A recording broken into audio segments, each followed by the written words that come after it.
right, Blake, we're back at it, man. And before we got back. rolling, you were, not to interrupt whatever you were about to say, there's this guy that's like blowing up all over the internet. You were talking about a second ago, Alex Hormozy. Hormozy, yeah. If we're not saying his name incorrectly. Yep. Sorry, Alex. I have no idea who this guy is.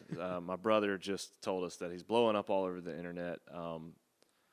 Who is this guy? Yeah, so I don't know him super well, but obviously, like, probably a lot of people follow him and see his content. So he's blown up everywhere, but has a background in owning a gym, creating a process to grow the gym, and then kind of outsource that process to grow gyms all over the country. And I believe he sold that process. Like a fitness guy, I guess. Yeah, yeah. I mean, if you look at him on any social media, he's huge. He's jacked. Goals, but. He sold that, I think made a bunch of money, and has acquisitions.com that acquires businesses like $3 million to $100 million and then grows those businesses and sells them. So super successful guy. I think he's like our age. He's like early 30s, just killing it.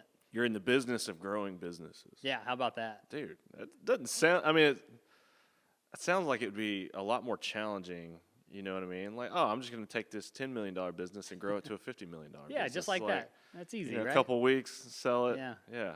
Okay. Yeah, so it's got, I kind of started watching and listening to him probably late last year, and that mixed with a mastermind group I'm in Thursday mornings kind of had my wheels turning on buying an existing business. There's a girl. Okay. There's a girl named Cody Sanchez out there that has she teaches classes, and she's kind of getting pretty big on social media and talking about that process. And that's never crossed my mind. I've always, and I think it's just kind of coming up from being like, I'll do it myself, and I don't want to spend money. I'll just use my time kind of thing, and let me just start. Like if I'm going to do a business, I'll start it, and then never take action on executing that because of all the details and complexities that come in and that have to come together to start a business, which is a ton.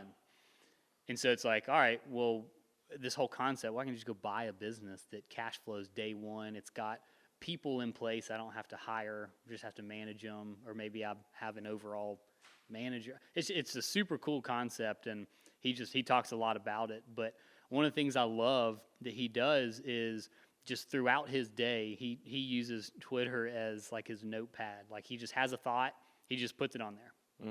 And it's just his thought. It's not, I'm going to tell you how to do something, or this is what you should do. It's just, here's my experience, or here's something cool I heard or read, or I threw it on there.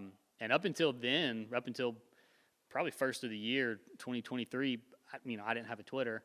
And it's like, that's a cool idea. Like, so this guy inspired you to start a Twitter account, sounds like. I have 0 followers. So go follow me. Yeah, we've got your Twitter pulled out, at Blake Schultz. So at Blake Schultz 514 on Twitter. And so this Alex Hormozy guy basically uses Twitter as just like a personal notepad for his thoughts throughout the day, but instead of just putting them on like a notes app, like most people, he just like shares it out with all his followers. Yeah, well, it's kind of cool because people give him feedback, and again, it's not, I love the way he presents it. It's not, let me tell you how to do something. It's just, here's my experience, his experience or his opinion on something. Yeah, which no one can argue with. Sure. I mean, people. Well, they'll try. Yeah.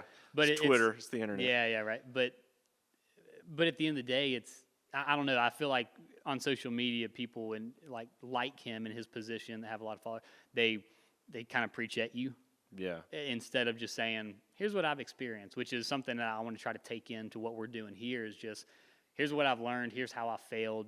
Hopefully, someone can learn from that and not make the same mistakes I did, instead of me saying, this is how you have to do it this way. I feel like that's not as well received. Well, this whole experiment that we're doing with this podcast and social media and growing social media, it was cool that you were kind of, you were talking about the Hormozy guy.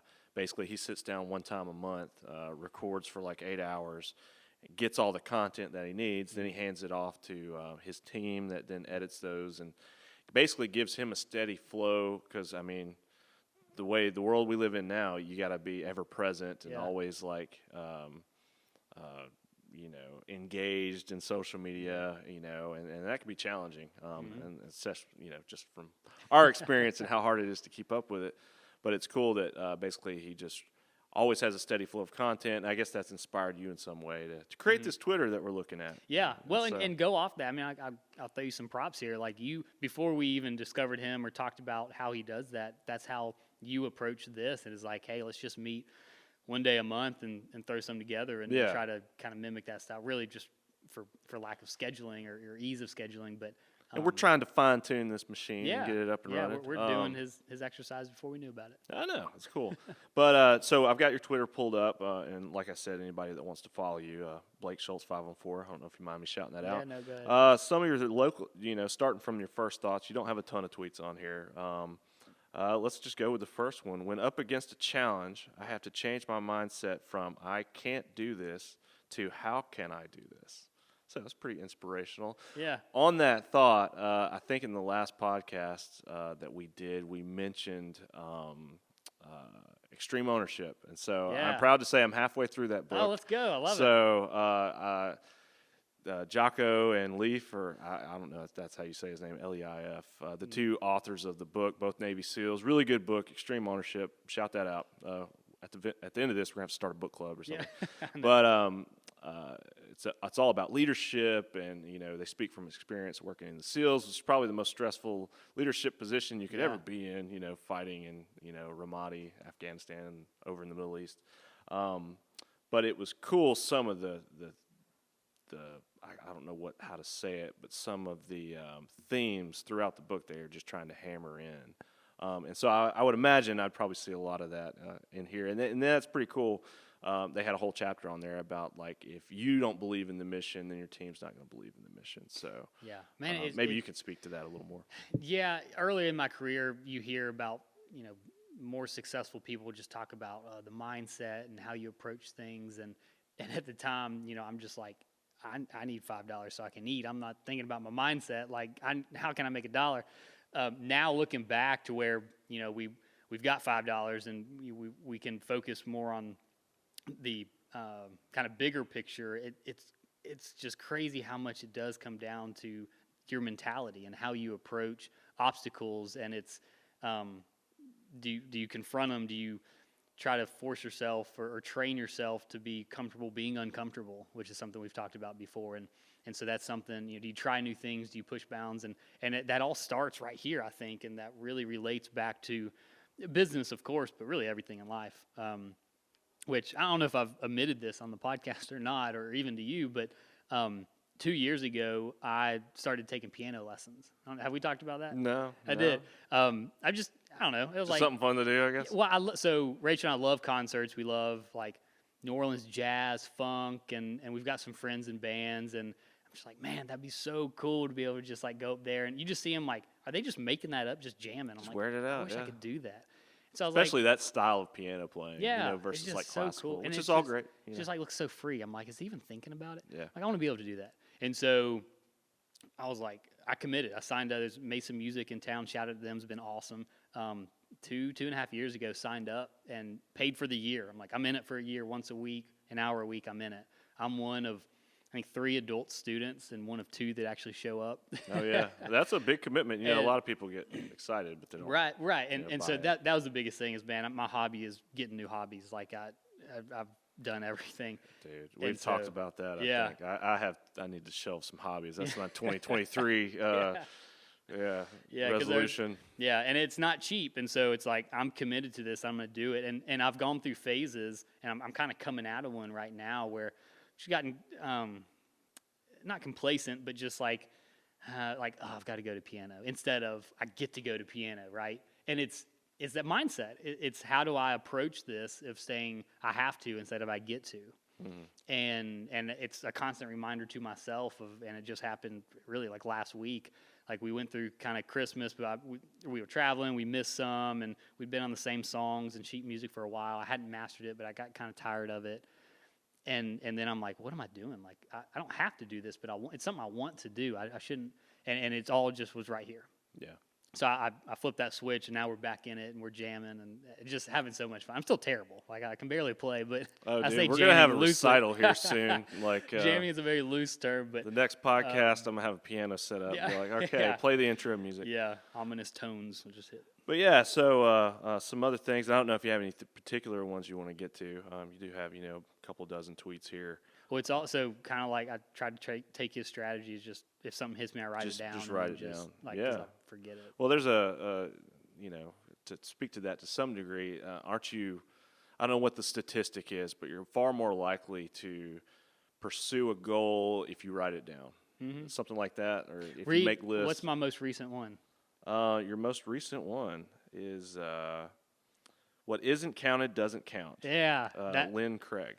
That was I'm reading a book by Dan Sullivan and Ben, I forget Ben's name. It's called The Gap and the Gain, and it's actually part of that coaching program, Strategic Coach, that I'm in.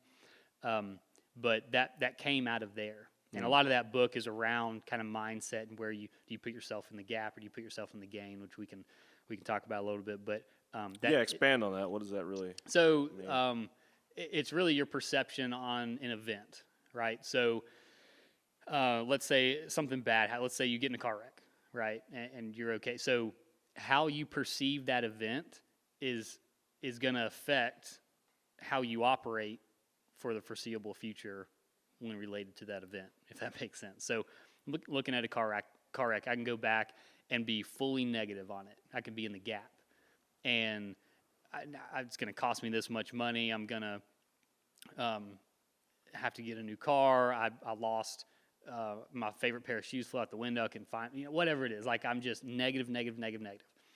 Or if I could be on the positive and say, well, I've got insurance. I'm not hurt. I'm okay. The other person's not hurt. More of a glass half full kind of approach. Yeah. And so are you? And they just, it's not a new concept, but it's just new names of operating in the gap or in the gain, and having like an accountability partner. So like Rachel's, she'll be like, "Are you in the gap right now?" Oh man, I bet you love hearing that. Oh like, gosh, dang it, yeah, I am. Just let me vent. Yeah, just let me be mad. Just let me be in the. It's like it's hard not to be in the. That's like kind of the default. That's what's easy. And so again, being comfortable, being uncomfortable is challenging yourself to be in that gain mindset and pushing yourself. And I'm super excited. We go back to I told you coaching was in person 4 times a year, once a quarter in Chicago. Yeah. And we're going back.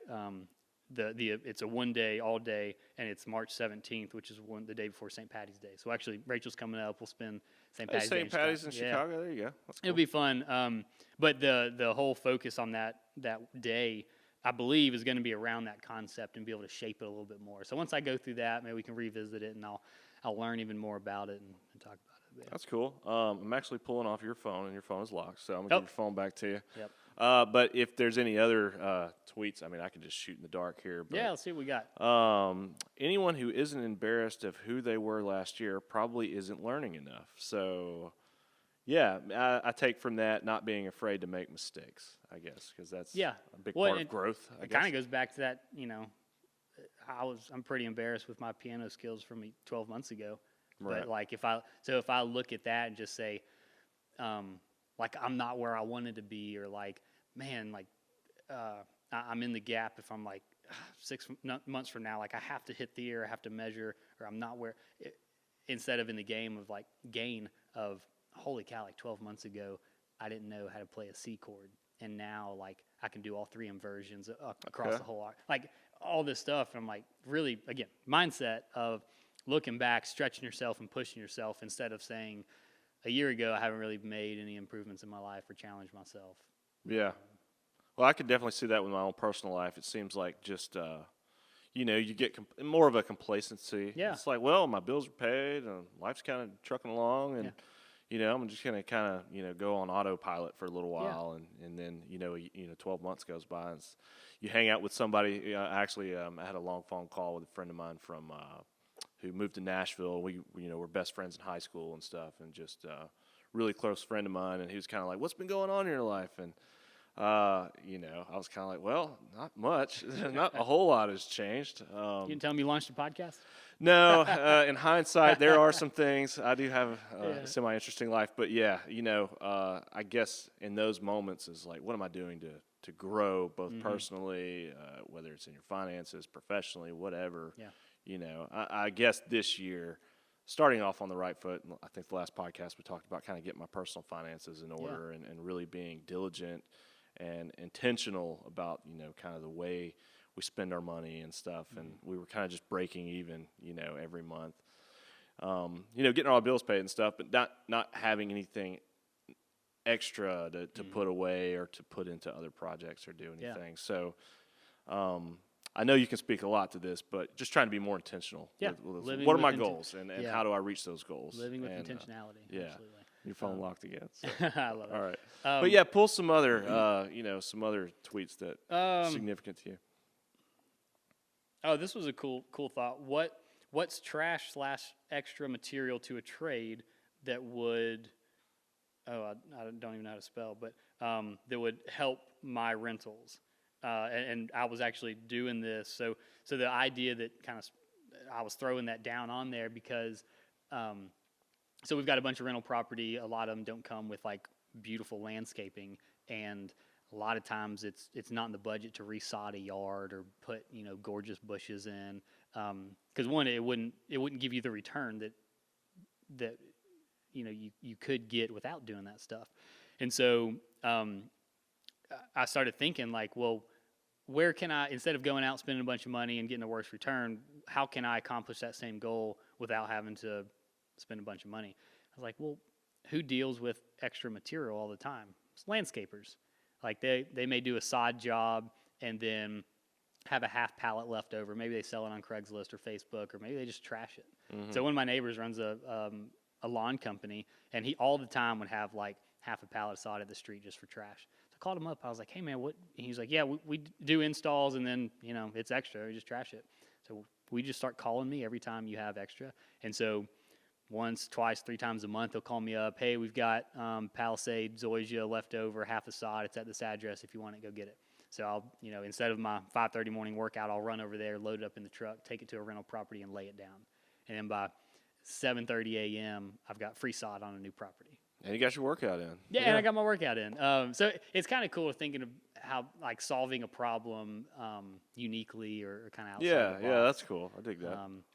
One thing I wanted to, so kind of going back to living with intention, going back to Gap in the Gain in that book, one of the things that the author does that I've started, I'm 3 days in, so we'll see how it continues, but being consistent in this and forcing myself to do it, again, with an accountability partner, Rachel and I doing it, is not having the phones leading up to bed 30 minutes before, and I try to do some reading each day. If I don't get any business reading in, it's going to be right before bed. I try to do that in the morning, so I like John Grisham, so I'm reading him at night. But right before I go to bed, in the Gap in the Gain, it talks about the author writes 3 wins for the day that he had, and then 3 wins he wants to have for the next day.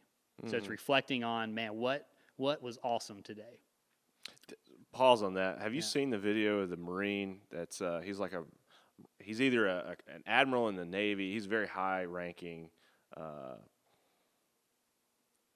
I think he's a Marine, and he gives this whole speech at like his local college, and he's decked out in his full uniform and stuff, and he talks about the importance of making his bed in the morning. Yes. Have you heard that? Yes, I have. And it's like he kind of speaking to that. It's like about getting the first win of the day, and like even if your day is complete trash, at the end of the day, you get to come home to a bed that's made. I was more intentional about doing it after I heard that. That's pretty cool. Yeah. Me too. Yes. Yeah, I was like, dude, okay, wake up, and it's just like, boom. I don't know. We need to put a link to that video in the like description. I completed a task. I've completed a task, and I don't want to butcher it, but he has this whole philosophical reason for doing it. It's pretty cool. Yeah, let's find that and throw the link in because definitely. I love that. You just have a win immediately, right when gate. So we're 3 days in doing that, and it's cool because you really, so a friend calls you from Tennessee, I hadn't talked to you in a while, catching up, hey, what's new? It's on your mind, right? Like my wins are on my mind because I reviewed them. So that's another thing. First thing when you wake up, you just look at them. What are the wins I'm going to have today? Before you look at my phone, before I'm reactive to the world, I'm proactive on what my wins are going to be for today. And so today it's recording podcasts with you, spending at least 2 hours outside with our daughter, and then I'm firing up. We've got this huge pizza oven that is a whole nother story that we haven't used in over a year. I'm firing it up today and making some pizzas. That's going to be a win, right? It doesn't have to be business. It's just it can be fun wins, Yeah, absolutely. Yeah, and it's definitely. a Saturday, so we're not doing too much business today. I hear you. Well, so looking at another podcast or another tweet. I'm not very active on Twitter myself, so I feel you. Like I don't use Twitter. It's crazy. I was part of a social media class in college that speaks to the degree of education we're in these days. I'm 10 years removed from college, but in one of my classes, the importance of social media in business, I had to create all these different social media outlets that I didn't have. Twitter, LinkedIn, there's probably new variations and flavors out there now, but I created a Twitter in that class, and I probably haven't done anything with my Twitter since then. Like, I really don't know how to use it at all. Yeah, same. But looking at yours, few people seem to have drive, action, and knowledge. I may be butchering this. Few people seem to have drive/action and knowledge. Outsourcing is key. And I think that's, with this whole podcast experience, that's something that you've kind of opened my eyes to, is like, hey, this is all in fun, but, there's a lot of work with putting together a video-based podcast, a lot of editing involved, and you kind of went the route of like, well, let's see how we can outsource this to maybe somebody who's better at it and could do a much better job than what I can do. And some of the stuff that you showed me, maybe we can put some of that in the behind the scenes, but pretty cool. And it's really interesting. And so, learning where I know this is a theme we've talked about a lot, but basically knowing where your strengths are and where a task may be better lent to someone else to do, and your time could be spent more efficiently somewhere else if you want to expand on. Yeah, on that one. You nailed it. I think that's so important for growth, is understanding what you're good at and then looking at the big picture, where do I want to go, and then bringing in some other people that are great at the things that you're not good at or that you don't want to do, or both. And so being able that you don't want to do, that's a big one. It's like, absolutely. I might be good at this, but I don't necessarily want to spend my Saturday doing it. Yeah, it's so important for growth, right? Because for me, if I don't outsource and don't bring people in to help me where I lack, I'll never have growth, because I'm comfortable inside my bubble, and I'm just going to continue to do the things I enjoy and that I think I'm good at. And then the hope is that the things I enjoy are what I'm good at, and that'll create its own little growth. But it's never going to get to big growth until you really start pulling people in, which is a risk, because a lot of times there's a cost associated with it. Yeah. And so you got to take that risk a little bit to see the bigger picture and get there. Yeah. Yeah. Well, that's awesome. Well, you got a lot of really good inspirational stuff on here. I know I'm going to start following you, and I would encourage anybody else to. I've got one follower. Yeah. But it's cool, man. It's a good way to kind of, iron sharpens iron, and kind of have reminders. There's a lot of really important people that I followed. Jocko Willink now. Yeah. We talked about his book and stuff. Seeing him get up at 4 a.m. and hit the gym, it kind of inspires you to. It's like, okay, maybe I need to, that was another thing. It's like, man, we got this ghost gym membership, and talking about our 2023 resolutions is like, okay, let's make an effort. Either we're going to stop spending this money, because this is money that's just going to nothing, and we could spend this money elsewhere, or we're going to take advantage of this membership that we're paying for and try to get ourselves in better shape. So I love that. That's have you ever heard of 75 Hard? No. It's I forget the guy's name, that Andy Ferrezzi or something like that. Sorry, Andy, if you watch this. But he's in the supplement industry. He has a brand, and he was pretty wealthy, and he was with a group of wealthy guys, and he was had a bet with one. He talks about this in his book, and I don't want to butcher it too much, but he has a bet with one guy that he can get to a certain amount of body percentage in 75 days, or buy like an event, which was 75 days away. And it was a significant amount, like a lot. And the guy was like, no way. He goes, I bet you $100,000. And this was like, $10 to us, I think. Yeah. I think they're pretty wealthy. And the guy was like, all right, you're on. And maybe it was like $100,000. I'll donate that to the charity of your choice or something. Because when you have that much money. Can't be a jerk about it. Yeah. And so he said, all right. And he created 75, basically what turned into 75 Hard, which was 10 pages of a nonfiction book a day, a gallon of water a day, stick to a diet, no alcohol, 2 45-minute workouts a day. One of them has to be outside, and a progress picture every single day. And if you miss a single day, it turned it. So he did that, won the $100,000, whatever he did, and met his goal. But it turned into a thing that you can do, and there's a whole app to track it. And if you miss a single thing, a single day, you start over. Oh my gosh, and that sounds brutal. Yeah, man. So I found out about 2 years ago. Have you done it? Oh, so I did it 2 years. Well, so yes and no. Okay. That's intense. Yeah. So it was about 80 days. I started about 80 days before Stella's due date, or Rachel's due date. Stella's being born. And so like the option to start over wasn't there for me. It was like to reach that goal. Right. And so can you just not give birth a little bit? Yeah, I need a few more days. Man, and it was hard, because week 2, like 10 days in, we went on our baby moon to Naples, Florida, sat on the beach right next to the bar. I'm like, dang it, I want a Corona right now. Oh, brother, like, you are stronger than I am, man. But on that trip, I missed one day of one picture, I believe. And then throughout the and I couldn't start. I wasn't going to start over. I'm not to say I couldn't, but I wasn't going to. And then throughout the rest, I finished out the 75 days hard. I think I missed like another picture and one day of reading or something. But 2 workouts a day. One of them has to be outside, rain or shine. Like you have to. And so I went through all that, man. It's nuts. And off camera, I'll show you, like, you had a picture every day, so before and after pictures. Wow, like, I bet it's significant. Dude, yeah. I got down, it's kind of scary. I was down to like 147 pounds or something. That's like, and I sit around like 165, and I wasn't trying to lose weight. Like, my diet, it was just from so much exercise and probably no alcohol and a gallon of water a day. Yeah. And so this year, I'm doing a modified version. I'm doing a gallon of water a day, 10 pages of reading, 1 workout a day, and I think that's it. Yeah. I'm doing those things. And I didn't want to do the full thing because my energy level by 4 p.m., I was done. Sure. Like when I was doing that. Yeah. And so it's like, for me, maybe this is an excuse. Call me out if you think it is. But for me, I'm like, that would be selfish because then I get home and I've got nothing. You're done, yeah. For No, Stella, I totally get it. I was like, it's not fair. And at the end of the day, it's, I think I'll still see I took a picture day one. I'll just do one at the end and see the difference. Well, I don't know if I'm going that extreme, but I am trying to make an active point to get back in the gym a couple days a week. So yeah. that's. Well, the we'll accountability is helpful. So I've got there's like I put it out to. I've got a workout group that people come over. We got a gym at the house, and then we do F3. I think we've talked about, and I put it out, and there's probably 4 or 5 guys doing it with me, and then groups that like follow along, and so there's some accountability there. Yeah. And so every single day in this like 75 medium, you call it whatever we modified, we're like, hey, day 18, check mark. So so today's day 20. So we started on the 2nd. And so tonight, like once everyone goes through, it's like, all right, day 20, check mark, did it. Cool.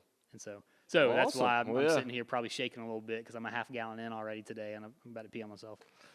Well, at that, yeah, it's cool. Give them a follow on Twitter, and thanks for coming to talk, man. Cool. Thank you. Always a pleasure.